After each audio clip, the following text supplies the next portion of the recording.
have with me author and blogger September C. Fawkes. Thank you so much for coming on, September. I've been watching you on Facebook for months, so I'm so happy we finally got to talk. Yeah, I'm glad we could finally get together, so it'll be good. Yeah, I love your blog. I think you do such amazing articles for writer. I don't know, you have such a fun blog. And, I try to blog like I'm always on and off. And I don't know. I always find it very hard to be consistent on a blog. And it's difficult. Like, I don't know.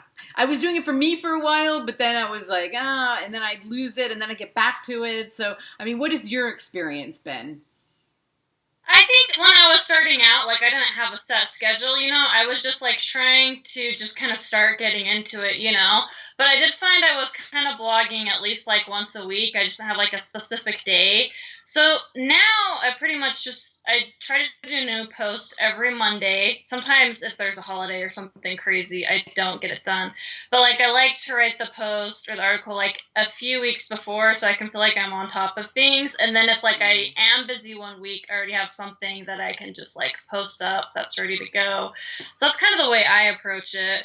And it was a little rough to begin with, trying to start and figure things out. And it's kind of hard because you don't have a lot of people following you yet or anything, to be consistent. But over the last few years, I've been able to be pretty consistent. So that's been good. Yeah, and I love that you have different ones. You have kind of a personal blog, and then you have a review blog, and then you have your writing where you give writers lots of advice. And I see a lot of great comments underneath your writing ones. So I was wondering, I mean, I saw that you have a writing background, but I just thought maybe you could tell me a little bit about how that came to be, your kind of writing career. Okay, so, I'm one of those cliche people who wanted to be a writer since I was a kid. And so I got an English degree in college, and I did a few internships with a professor there who taught creative writing. So he kind of mentored me a little bit in that way. And then so I graduated college, and I got in contact with an author named David Farland, and he's a New York Times bestselling author.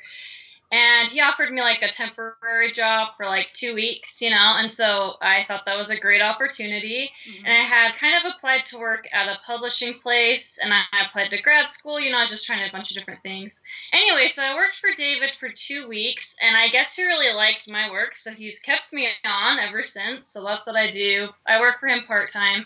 And so I do a lot of odds and ends. I'm kind of like his assistant, I guess you could say. He teaches a lot of writing workshops and classes, so I help a lot with editing or editing people's writing assignments and things like that. And so that's also been beneficial to me in writing because I'm able to see all the kind of different kinds of approaches that people take. And a lot of, maybe the common weaknesses or struggles that writers have. And it's been kind of good for me also to kind of see the background side of working as an author, in the writing industry, which is eventually I want to work towards having my own book out there. I've written a few things, small things, but I'm working on a book. So that's kind of where I'm at right now. So occasionally I do freelance editing, but I'm honestly just usually so busy that I usually don't do a lot of that, but maybe I'll do more in the future. So I guess that's kind of my background. Well, I was wondering because, I was thinking about when you work for an author, but I didn't realize he's also a professor. I mean, that must be the best way because your articles on writing are so good. And I was like, she has to have a book out. How did she know all, this is just crazy good stuff. And but then I was like, well, there's a lot of people that don't. There's a lot of people that just are really good at knowing story structure and what to do and, not interested in actually doing their own novel. So I was like, okay, yeah, well, that was just key. Really interested in how things work and things like that. Yeah, David did teach at a university. He doesn't teach at a university anymore. He just has his own online writing workshops and stuff. So that's usually the type of stuff that I'm working with. But and he writes stuff too, so he'll have me read over it, and he does writing tips, and I'll read over it to make sure there's no crazy typos or anything like that. So that's nice too. Yeah, I think that sounds like an awesome job to me. I would love to do that. That's I like it. I get paid to read, so I mean it is work, but it's nice work. Yeah, that's what I'm saying. I'm like that sounds like a pretty good gig. What college did you go to? Dixie State University, and the name's a little confusing because it's actually in Utah, but they call Southern Utah is nicknamed Dixie because they used to grow cotton here. So there's been a lot of controversy over the name, actually, about changing it. But yeah, Dixie State University. Are you from Utah? Yeah, I'm from Utah, and yeah, David, who I work for, lives in Utah too. So. Because I was like, I don't hear a Southern accent. When you said Dixie, I'm like, oh, no. That's weird. You know? Sometimes people online, like, they'll read my bio and get confused, and they'll be like, oh, you're such a wonderful Southern belle, you know, and I'm like, cool, I'm actually not from the South, but thanks. Except for not really, but... Yeah. So what do you see, because I talk to a lot of authors and a lot of new, as a matter of fact, the guy that I talked to today from Romania, he's in college, right? And he wrote these 2 books, and it's completely different than anything I've ever read. It's almost like a play. It's just dialogue. But the dialogue is talking and then texting and then talking, and he goes back and forth without really telling you what. But I got so hooked into that story that he was telling, just from people talking and then like living this talking world and then this texting world. It was fascinating, and I'm not... Cool. I'm not a professional like you. I mean, I've read his books and like, I was wondering, like, when you get somebody like that, that's like really raw and just putting it out there, he's self-publishing it, like, what are the things that you see in story? Like, can you tell right away, like, this isn't going well, or, like, I don't know. Right. No, yeah, I think too, like, I also think it's important to, like, to me, like, I feel like anybody who, like, wants to write and understands how to write, like, they can always become better, you know what I mean? And so, like, some people have this idea that it's like, oh, you have to be just innately really good at it, And I think we all kind of bring our own perspective. So in a way, like, we're all individuals, so, like, we can only be ourselves. But, like, I do think you can improve. And so, like, I will see, like, a lot of stories that, like, I'll be like, okay, they're not ready for professional, like, publication. You know what I mean? But I believe they can get better. Mm-hmm.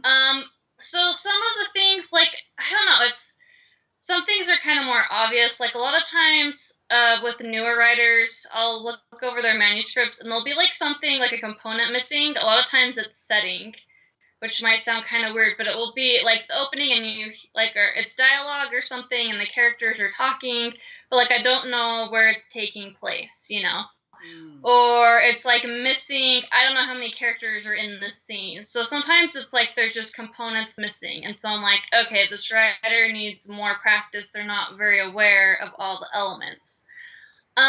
Sometimes, it's things like punctuation, but like, as time goes on, like, because I've been doing this for over 5 years, reading people's manuscripts. And so you kind of develop an eye for, like, what level this person is on their journey. And there are other ones where, like, I read, the first few pages and I'm like, man, this person is really, they've got the conflict, they've got the tension, they've got a great voice and style and characters. And I'm like, I can tell this is going to be a good story, and I keep reading and hope that it is. But I feel like I can kind of tell within the first few pages what level they're at. And usually from my experience, it's kind of stayed at that level, like, as I read through the manuscript. Sometimes you'll have, like, really great openings, and then later it's like the character woke up and they're like, oh, it's just a dream, and you're like, oh, So sometimes there's letdowns, but I think usually you can kind of tell in the opening where a writer's at, and I definitely think people can get better wherever they're at. So I guess those are kind of my thoughts. I don't know if that answers your question exactly. No, but. It really does, because I love to encourage new writers. Like, that's kind of how I started this. Not that I'm going to turn down J.K. Rowling if she wants to be interviewed. I'm not going to turn her down. Oh, yeah. I mean, I wouldn't either. I love that. Like, yeah, totally. No, yeah. But it's totally like, that's agree. That's what I like to do. I like to find these, like, young people, or it doesn't even have to be young. It could be older people that have woke up one day and are like, new authors, basically. Yes. Yeah, because sometimes I'll read a self-published book and be like, oh my God, people have to know about this. I got to tell people about this. This is really good. I've read enough to know. And I have to tell you, there was like, there's a very popular author out there, like one of the top 10 you could name off the top Okay. of your head. And they came out with a new book, and I went to Barnes and Noble, and I'm like, gonna have coffee. So I pick it up, it's like #1, New York Times. Okay, I'm gonna read it. I couldn't get past the second chapter. And I was like, you know what? Sometimes these authors that are the most popular, they're getting their books put up there, or they're becoming #1 right away because of who they are. Not necessarily that it's the best book ever. Well, and I think it gets hard because when you are like a publishing company or something and you have one of those huge clients who's bringing in lots of money, you're going to let them get away with maybe more things in their story. I mean, hopefully, like nothing too crazy, hopefully. But yeah, I think there is that kind of, maybe more people are more lax that way because they know it's going to sell because of who the person is. And then at the same time, I'm like, well, good for that person for making it there, But, right. I'm not, right, exactly. Right. Of course, good for them. And the fact that some authors have such a formula. Like when I was growing up, it was Danielle Steel. Okay, I love Danielle Steel. So every time she came, I was in the era in the 80s and 80s, basically, that, she'd be like consistent, like every 6 months or every, she wrote crazy. I mean, if you look at how many books she wrote, at one time she was like every couple of months she had a new book out. And I was one of those people that was standing there getting it. I would read every book I could get my hands on by her. And even though now I look back and I'm like, oh, she had a formula. I didn't realize it because I was young and I was just into her stories. But really, when you read a Danielle Steel book, you know what you're going to get from page 1. Yeah. You know what the deal is.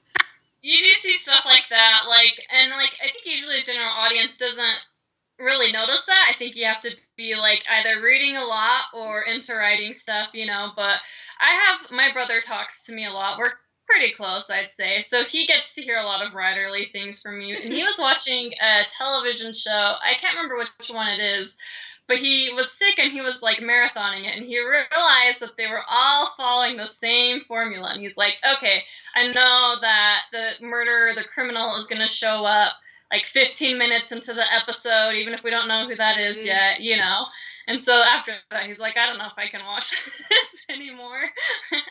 But I mean, I guess they found a formula that worked, so they stuck with it. Yeah, and if you're going to pump them out fast, Yeah. I mean, I like structure, but I don't like being too formulaic because for me, it just takes some of the fun out of writing, But for other people, it works. Yeah, and that's exactly why this guy, I found him on Facebook, like he's promoting his books, and I was like, okay, and I read him, I was like, wow, I mean, I would not have thought, like, there's no way that he's going to get these past an editor. I told him that. I'm like, it's a good thing you're self-publishing these because I've talked to editors, and they're going to edit this, okay? They're going... Yeah, you're totally right. I definitely think some stories, like if I'm editing somebody's manuscript, like, sometimes it's really good, but I know it's not going to be, like, popular, because it's different, like what you're talking about. And, like, I make sure, like, I'm like, okay, you need to know that this is really good. Like, I think this is a great story, but you're going to deal with a lot of flack. And, like, it is kind of sad because sometimes you do find editors who are like, oh, it has to be this way. It has to be this way. You need to put this in. And I worry sometimes about people who are maybe really good at what they do, or, like, the story you're talking about. Like, if they changed it, it would change the story, and maybe it wouldn't be what it was, So I think there's definitely good reasons like that, specifically for self-publishing, just because big publishers, it's going to be really hard to get accepted through them and, have them be okay with that.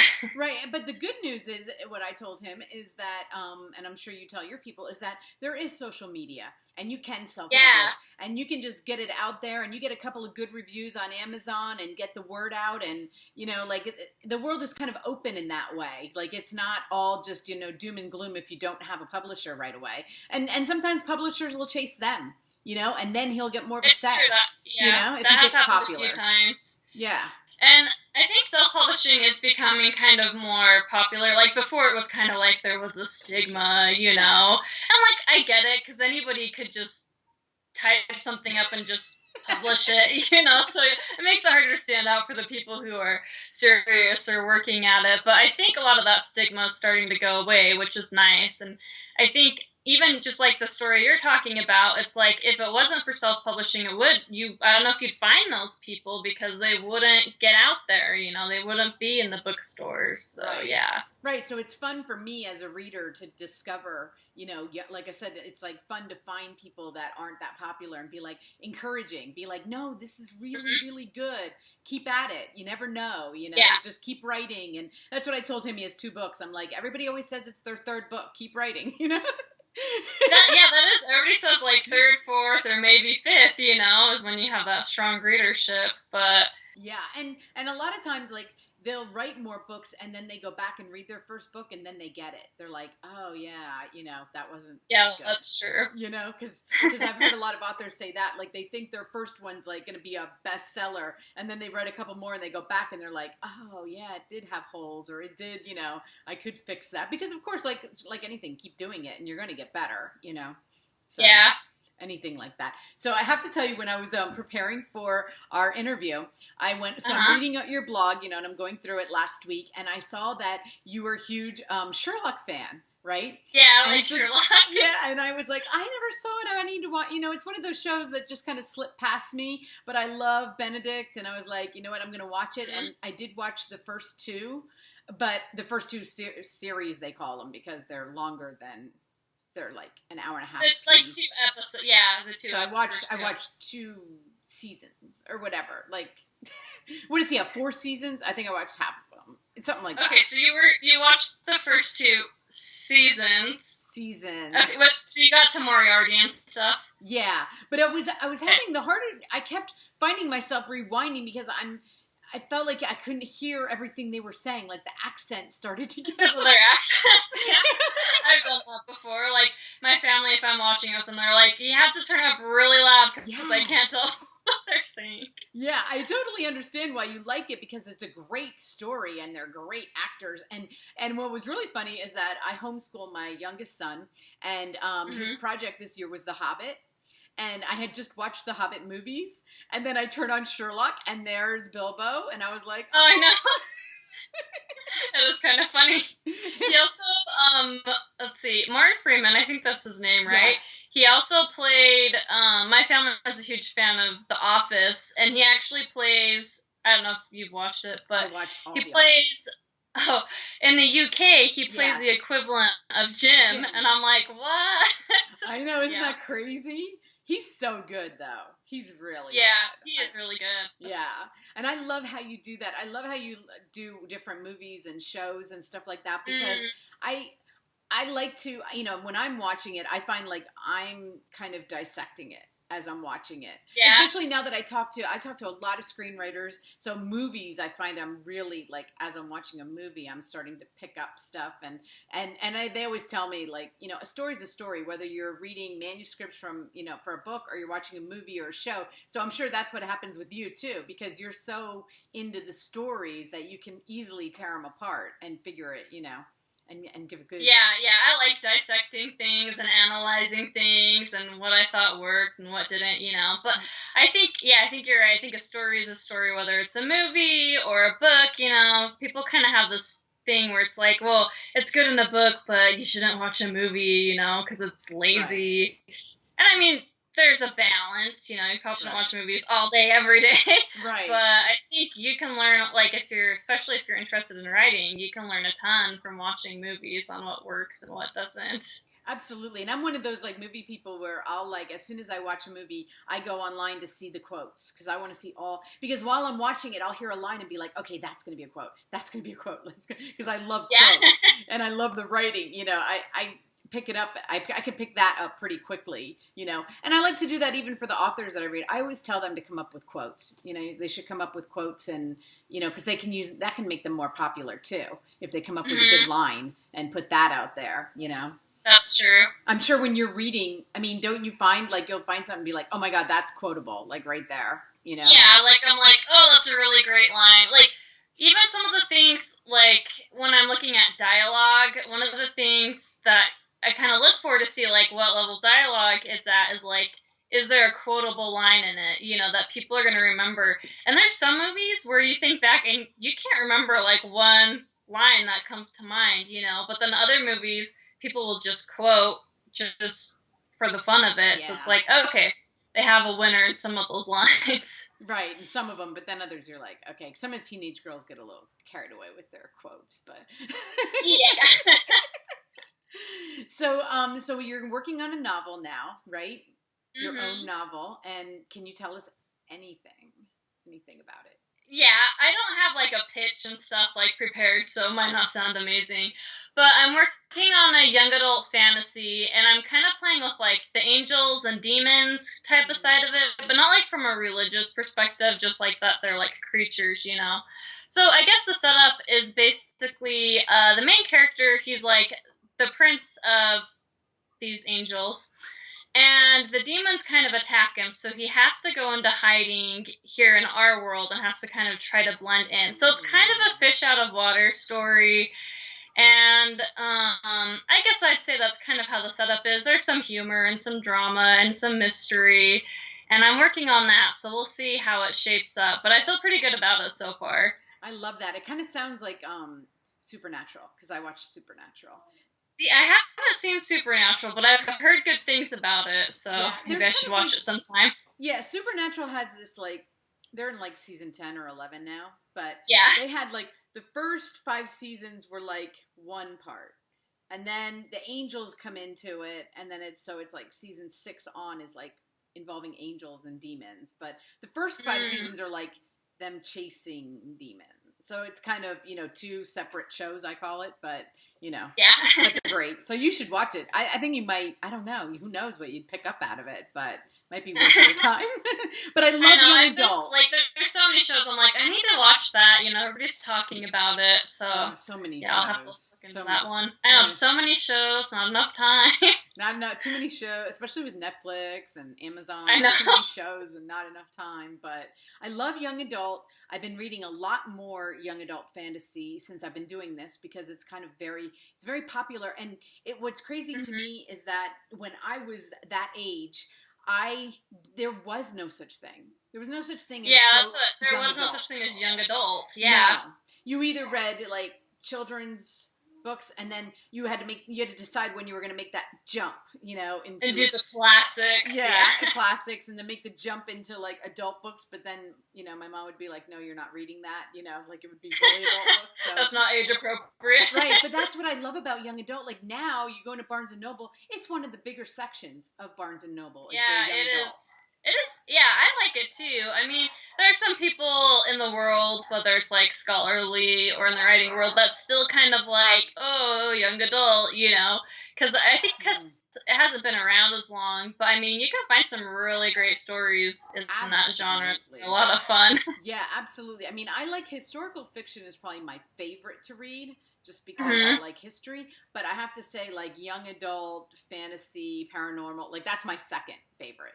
It's just fun. It's fun, and they're usually quick reads, and and that's, I think, a lot of new authors break into that first anyway. I mean, I think J.K. Rowling, I mean, that's kind of what she did. It was a young adult, and then who knew? Like, it just it just got huge. Just blew up. So anyway, well, it was so much fun talking to you. I learned. It's been good talking to you too. Yeah, I mean, I can't wait to read more of your blog, and for everybody out there who's writers, and you can learn a lot of great tips from your writing blog, which you call like Writerly, or I don't know, you call it. It's just septembercfawkes.com. And you can click on writing tips, and then that'll pull up all the writing stuff. Right, and I'll link your Facebook page under here because everybody can go to your Facebook page and pull that up on there too, all your new articles and everything that you're doing. But good luck, and when it comes out, please let me read it, and we can talk about it because that would be a lot of fun. Okay, sounds good. All right, well, you have a great evening, September. Thank you. All her links will be listed below, and everybody will be able to find her, so no worries. Great. Okay, we'll talk to you soon. Thank you. Yep. See ya. Bye-bye.